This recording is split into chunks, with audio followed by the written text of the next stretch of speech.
Alright, here are the hot takes for SpongeBob just for patrons only. It all started when I was born.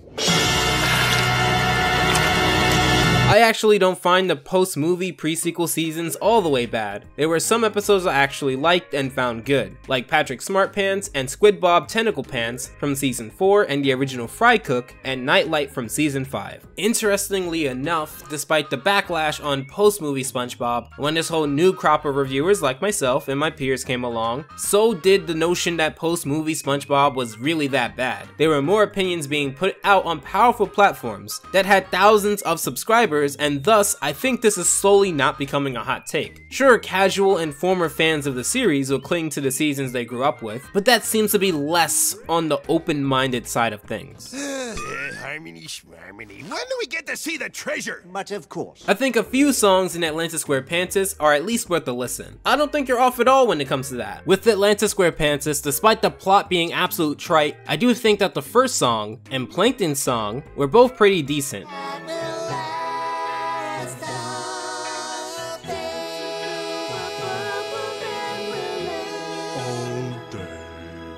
Now yes, has SpongeBob done better? Of course, but if we put the standard on other songs that high, then there's a lot worse songs in other episodes than this one. The barnacles! You're wearing that dumb hat again. Every time you wear that stupid thing, you're gone for the whole day. That's because this is my work hat, Patrick. No Hat for Pat is better than Big Pink Loser. So No Hat for Pat was about Patrick wanting to be on the level of SpongeBob by receiving the same work hat that he has, thus never having to leave his side. It's praised for being a very engaging episode of laughing at someone else's stupidity, but when you see it from the quote stupid person's side, from this new perspective, it harms them more than it is funny to you. Big Pink Loser was about Patrick's near ruthless pursuit of having an award for himself, as he feels like he hasn't done anything, which causes a comedic back and forth between the two towards the end. I think both episodes are good in their own right, but which episode would I go back to? Honestly, Big Pink Loser. I used to do this way before I started copying you.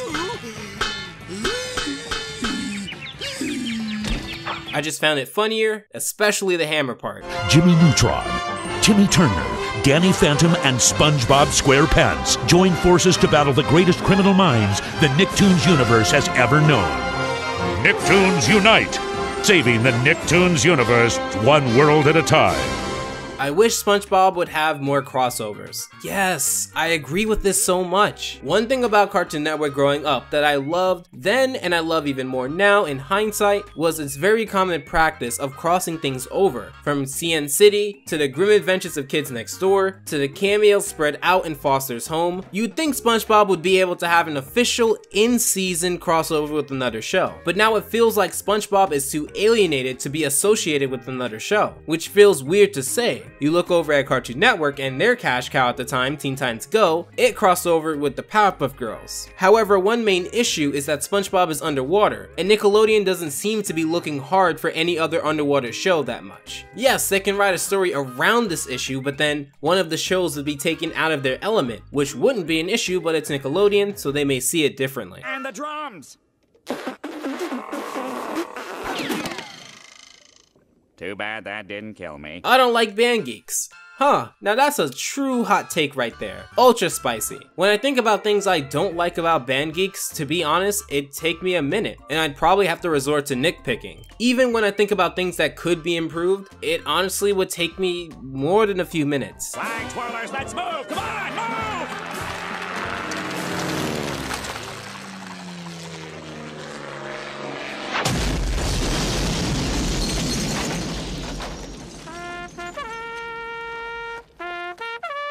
I love everything about this episode. It's wacky in the right areas, it tells a good story, and it has one of the most iconic endings of any SpongeBob episode. Obviously, nothing is perfect, but in my eyes currently, I don't see anything wrong, or unwatchable, or anything major that needed improvement. Hi, Plankton.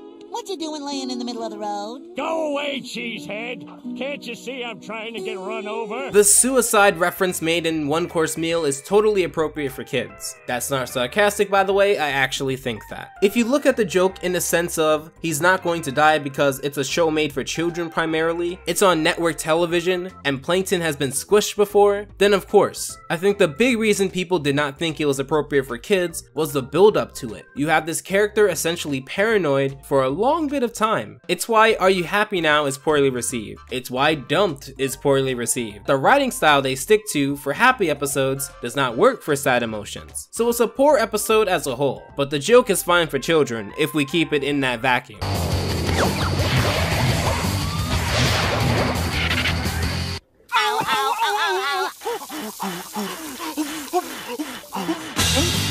Jellyfishing is a bad episode. I totally disagree, but not to the level of Band Geeks. The beginning of Jellyfishing with the way that the show just throws you completely left with this high intensity jam-packed, action-filled metal sort of build-up to them just jellyfishing is such a memorable scene, especially because they end up just getting stung later. Now my assumption here is that the part that you consider bad is the treatment of Squidward while he's in this cast. However, that's a part of his character. As a cartoon character, especially for him, he can get squashed, he can get squished, and anything else, as long as it's funny. And here it works because in some cases, he does contribute to his own torment. Like for example here, when he went to catch a jellyfish, and he ended up waking the king or queen, I'm assuming at least the parent of said jellyfish he caught. To say that this whole episode is bad, I don't know about that one, Chief. Who's ready?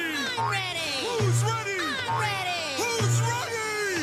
I'm ready! SpongeBob just gotten into an overall great null of being alright. Not horrible or the best thing since sliced bread, just alright. Now there can be some truth to this when I think about it. We all have to acknowledge the impact of SpongeBob when it comes to both animation and Nickelodeon, but at the same time, post-movie and post-sequel SpongeBob definitely had their duds and lulls, which brung the overall quality of the show down. But to center in on your own words, just alright, I don't know if I'm ready to go there. It still has a good run on Nickelodeon. Some of its most recent episodes are in my top 10, and the animation style is something to be admired. But at the same time, as far as influence, that has definitely waned. I think I hit the wrong note back there.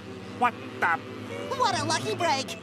Now I have a captive audience. Fact. Newer episodes are far better than old episodes and seasons. I don't know about all that. I don't think that's a fact. While yes, the new episodes are better animated and have a better production workflow most likely, the spirit of SpongeBob is not in them in the same way that it is for newer episodes. It's a different feel, so when you compare it to old episodes, to me and many people, it's not the same. But also, being someone who loves talking about the business side, it doesn't need to be the same. It just needs to be good, and it is good. To top episodes like the Krusty Krab training video, Band Geeks, and Shanghai, among many others, and if I were to point out all of them, I'd just be reading off the list of season 1, 2, and 3, it's near impossible. But that should not be its goal. Its goal should be to be entertaining and funny, which it does pretty much outstandingly to newer viewers. You've got to be more careful with your leg!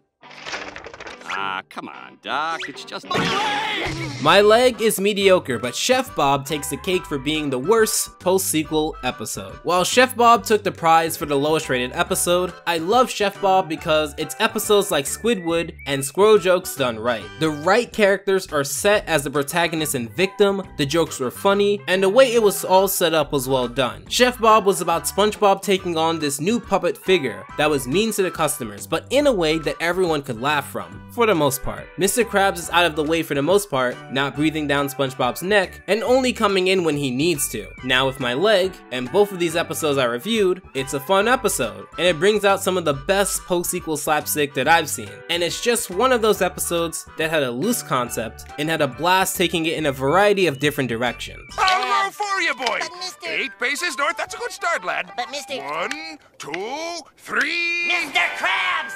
I wanna go to bed!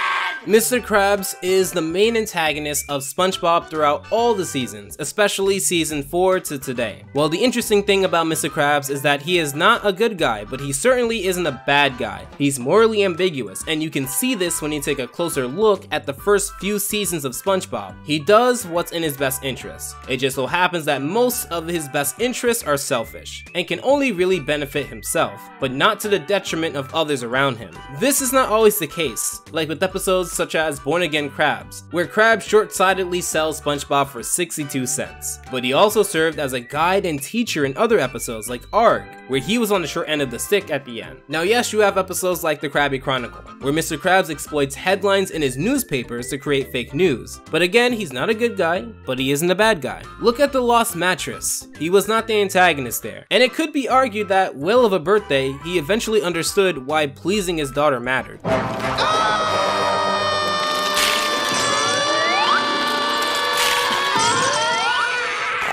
Thank you for being a patron, and for the next video, make sure to comment on the post on Patreon or in the Patreon Discord, which is in the description below. Or you can message me here on Patreon or on Discord if you're in my public Discord server, or Twitter for it. As always, take care. Alpha out.